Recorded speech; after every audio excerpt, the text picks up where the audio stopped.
ছাত্র জনতা, শ্রমিক, গার্মেন্টস কর্মী, নারী, যুবা, কৃষক, চাকরিজীবী, পেনশনভোগী, নারী সমিতি, পুরুষ সংগঠন, এনজিও কর্মী, অ্যাক্টিভিস্ট, রিক্সাওয়ালা, ভ্যানওয়ালা, রাস্তা হকা, সকল রাজনৈতিক দলের নেতাকর্মী, শিল্পী, সাহিত্যিক, সামান্য কিছু সাংবাদিক।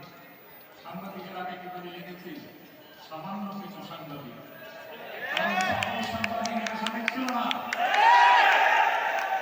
সকল সাংবাদিক যদি থাকতো তাহলে 16 বছর এই সরকার থাকতে পারত না।